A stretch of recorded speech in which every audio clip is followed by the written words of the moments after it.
আসসালামু আলাইকুম। মাত্র একটি উপকরণে আজ বানিয়ে দেখাবো মচমচে পাতা পিঠা।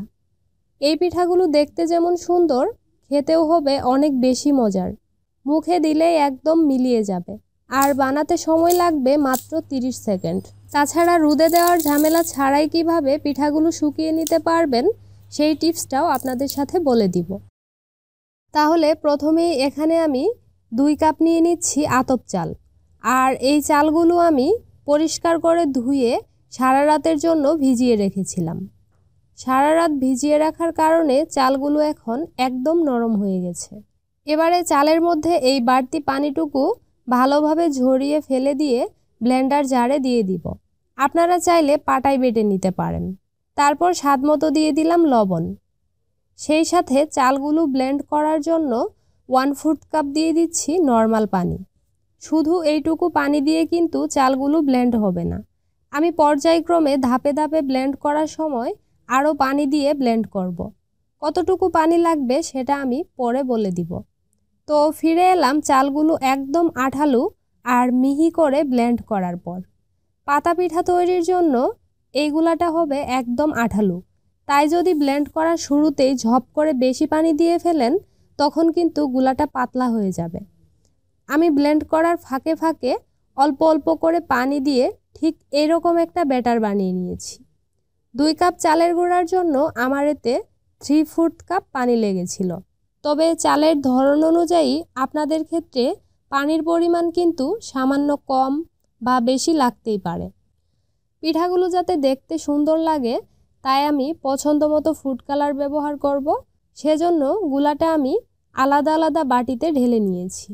তো এইটুকুগুলার মধ্যে আমি গ্রিন ফুড কালার দিয়ে দিচ্ছি। তারপর খুব ভালোভাবে মিশিয়ে নিয়েছি। এবার এর মধ্যে দিয়ে দিচ্ছি ইয়েলো ফুড কালার। এটাও খুব ভালোভাবে মিশিয়ে নিতে হবে। আপনারা চাইলে ফুড কালার ছাড়া এমনিতেই বানাতে পারেন। যেহেতু আজকে পাতা পিঠা বানাবো তাই নিয়েছি কাঁঠাল পাতা। এগুলো আমি আগে থেকেই পরিষ্কার করে ধুয়ে ভালোভাবে মুছে রেখেছিলাম। এবার এই পাতার মধ্যে ব্যাটার লাগিয়ে নিতে হবে। আর হ্যাঁ, এই পাতার মধ্যে কিন্তু আমি কোনো প্রকার তেল ব্রাশ করিনি।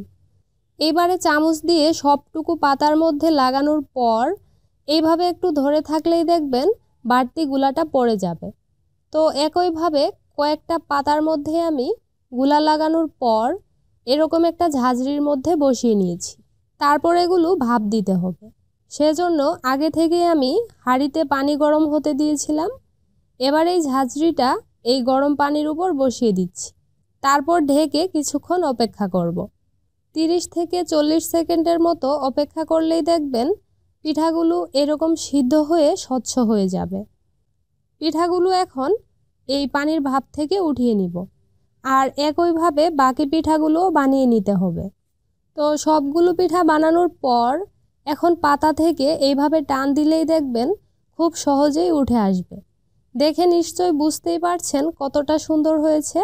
সবগুলো টিপস হুবহু ফলো করে বানালে আপনার পাতা পিঠাগুলোও এরকমই হবে।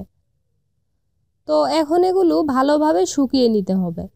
আপনি চাইলে ফ্যানের বাতাসে সারা রাতের জন্য রেখে দিয়েও শুকিয়ে নিতে পারেন। তবে সবচেয়ে ভালো হবে পিঠাগুলো রোদে শুকিয়ে নিলে। রোদে যদি পিঠাগুলো শুকাতে পারেন তাহলে অনেক দিন পর্যন্ত সংরক্ষণ করে খেতে পারবেন। তো আমি ফিরে এলাম পিঠাগুলো শুকিয়ে নেওয়ার পর। একদম শুকিয়ে কুড়মুড়ে হয়ে গেছে। এবার চলুন তেলে ভেজে দেখিয়ে দিই। এই পিঠাগুলো ভাজার ক্ষেত্রে তেল খুব ভালোভাবে একদম ধোয়া ওঠা গরম করে নিতে হবে। তারপর পিঠাগুলো এতে দিয়ে দিচ্ছি। দেখুন কয়েক সেকেন্ডের মধ্যেই ফুলে একদম ডাবল হয়ে গেছে। এইরকম ধোয়া ওঠা গরম তেলেই কিন্তু এই পিঠাগুলো ভেজে নিতে হবে। দেখে নিশ্চয়ই বুঝতেই পারছেন কতটা মচমচে হয়েছে, একদম পাঁপড়ের মতো। মুখে দিলেই মিলিয়ে যাবে। পিঠাগুলো দেখতে যেমন সুন্দর, খেতেও ঠিক ততটাই মজার। আজ তাহলে এখানেই বিদায় নিচ্ছি। আল্লাহ হাফেজ।